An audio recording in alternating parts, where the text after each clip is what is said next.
আজকে আমি আপনাদের সাথে শেয়ার করতে যাচ্ছি একদম নতুন একটা এক্সপিরিয়েন্স আমার। সেটা হচ্ছে মালয়েশিয়াতে আমি হুট করেই একটা ইভেন্টের অফার পাই। তো আমি ভাবলাম সেটাকে অবশ্যই আমার এক্সপ্লোর করা উচিত। তো সেটা হচ্ছে বাচ্চাদের মুখে ফেস পেইন্ট করতে হবে। ওরা যেভাবে চায়, এক একজন এসে এক এক ধরনের দেয়, তাদেরকে আমার ফেস পেইন্টিং করে দিতে হবে। তো আজকের ভিডিওটি সেটা নিয়েই থাকছে, তাদের কালচার সম্পর্কে আজকে আমি আপনাদের কিছুটা হলেও ধারণা দিতে পারবো আশা করছি। সো হ্যালো অ্যান্ড আসসালামু আলাইকুম এভরিওয়ান, আশা করছি সবাই ভালো আছেন, আমিও ভালো আছি। And welcome to Mahi's colourful diary and welcome to our new blog.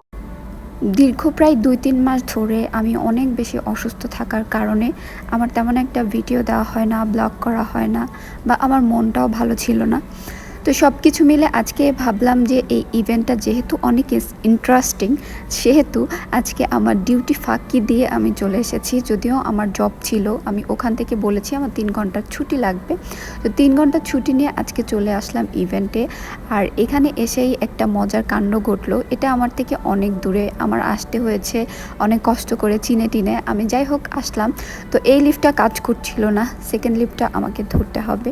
এখানেই হচ্ছে মজার ঘটনা। আমি লিফটে ঢুকে প্রথমে আমি 2-3 বার ভেবেছি এটা কি আমি উঠবো কি উঠবো না। লিফটের ভিতরে অবস্থাটা দেখেন, সম্ভবত এটা নতুন একটা লিফট, এটা হচ্ছে পুনরায় দেওয়ার কারণে এটাতে এত বেশি হরিবল লাগছিল দেখতে। যাই হোক আমি একটু ভয়ও পাচ্ছিলাম, কারণ জায়গাটা এত বেশি সাইলেন্স ছিল যে আমার ভয়ও লাগছিল। তো এখান থেকে বের হয়ে আমি ভাবছিলাম কোন দিকে যাব, কোন দিকে হচ্ছে সেই প্লে হাউসটা, যেহেতু আমার প্লে হাউসে নামে একটা রেস্টুরেন্ট, সেখানে আমার ইভেন্টটা হওয়ার কথা। আর ইভেন্ট আমি কিভাবে বলছি সেটা আপনাদেরকে বুঝিয়ে বলছি। এখানে একটা কালচার আছে, ধরেন আপনার কোনো বিয়ের অনুষ্ঠান বা আপনার কোনো বার্থডে পার্টি বা কোনো কোম্পানির কোনো প্রোগ্রামিং যদি থাকে, সেখানে হচ্ছে একটা মানুষ দরকার যে কিনা হচ্ছে বাচ্চাদের ফেসে পেইন্টিং করে দেবে, বিভিন্ন ধরনের পেইন্টিং যেটা তারা চায়। তো আজকে হচ্ছে সেই কাজটা এক্সপ্লোর করার জন্য আমি চলে আসলাম। আর আপনাদের ইতিমধ্যে আমি এর পরিবেশটা দেখিয়ে ফেললাম। এত সুন্দর ছিল জায়গাটা, আমার অনেক বেশি ভালো লেগেছে।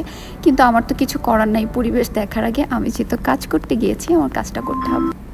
তো আমি যার ইভেন্ট করতে এসেছি সে আমাকে ভয়েস টেক্সট দিয়ে বলল, তুমি এর ভিতরে যাও এবং তোমার জন্য একটা কালো ব্যাগ রাখা আছে, যেটা নিয়ে তুমি ফেস পেইন্টিংটা করতে বসবে। আমি হচ্ছে এখানে আসার পরে আমি স্টাফদের বলি একটা ব্যাগ আছে, ওটা আমাকে দিন এবং আমি ফেস পেইন্টিংয়ের জন্য আসছি।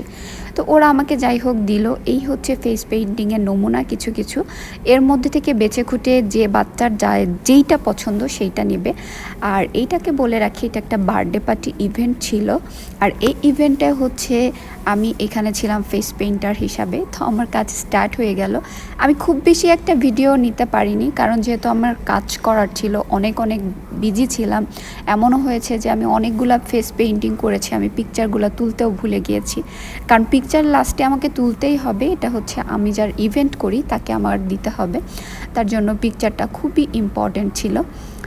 তো এখান থেকে হচ্ছে আমি প্রথম যে কাজটা শুরু করেছি, আমার কাছে বেশ ভালো লেগেছে, যেহেতু এটা আমার কাছে একদম নতুন একটা experience, but it was amazing. And বিশেষ করে হচ্ছে আমি আপনাদের সাথে যেটা শেয়ার করব, এটা ছিল একটা চাইনিজ ফ্যামিলির তার বাচ্চার বার্থডে পার্টি, যার নাম ছিল লোকাস। তো এই বার্থডে পার্টিটা আসলে ওরা কিভাবে সেলিব্রেট করে সেটা আমি আজকে দেখেছি এবং আপনাদের সেটা জানাচ্ছি। প্রথমে হচ্ছে সব গেস্ট আসার পরে ওরা কেকটা কাটে, আর এরপর হচ্ছে ওখানে দেখতে পাচ্ছেন একটা স্পাইডারম্যান ঝুলে আছে, ওর মধ্যে বিভিন্ন ধরনের চকলেটস থাকবে। ওইটাকে লাস্টে হচ্ছে ওরা ফাটায় তারপরে সব চকলেটসগুলো ওরা নিবে। এই যে দেখেন অলরেডি হয়ে গেছে। কিন্তু আমি এমনভাবে এত দূর থেকে ভিডিও করার কারণে একজনের কোথায় যে হাত চলে গেছে সেটা উঠে গেছে, সরি টু সে। আমি এটা উঠাইতে চাইনি, বাট তারপরে উঠে গেছে। যাই হোক অনেকক্ষণ ধরে তাকিয়ে তাকিয়ে ফেস পেইন্টিং করতে করতে আমার একদম চোখ ছোট হয়ে গেছে, আমার কাজ শেষ হয়ে গেছে। আমি লাস্টে কয়েকটা পিকচার অ্যাড করে দেবো, আমি আজকে কী পেইন্টিং করলাম সেগুলো আপনাদের সাথে শেয়ার করলাম। আজকের এই ছোট ব্লগটি আপনাদের কাছে কেমন লেগেছে আমি জানি না। ইনশাল্লাহ আমি নেক্সট টাইম আরও ইভেন্টের কাজ পাবো, আরও ডিটেলসে আপনাদের জানানোর চেষ্টা করব।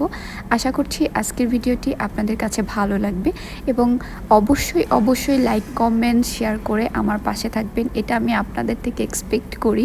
কারণ আমি আসলে অনেক কষ্ট করে সবাই ভিডিও বানাই, তো আপনাদের সাপোর্ট না পেলে অবশ্যই আমি কিছু করতে পারবো না। তাই যাদের ভালো লাগবে অবশ্যই একটু শেয়ার করে দিবেন, একটু লাইক কমেন্ট করবেন। আজকের মতো এখানেই বিদায় নিচ্ছি। আল্লাহ হাফেজ।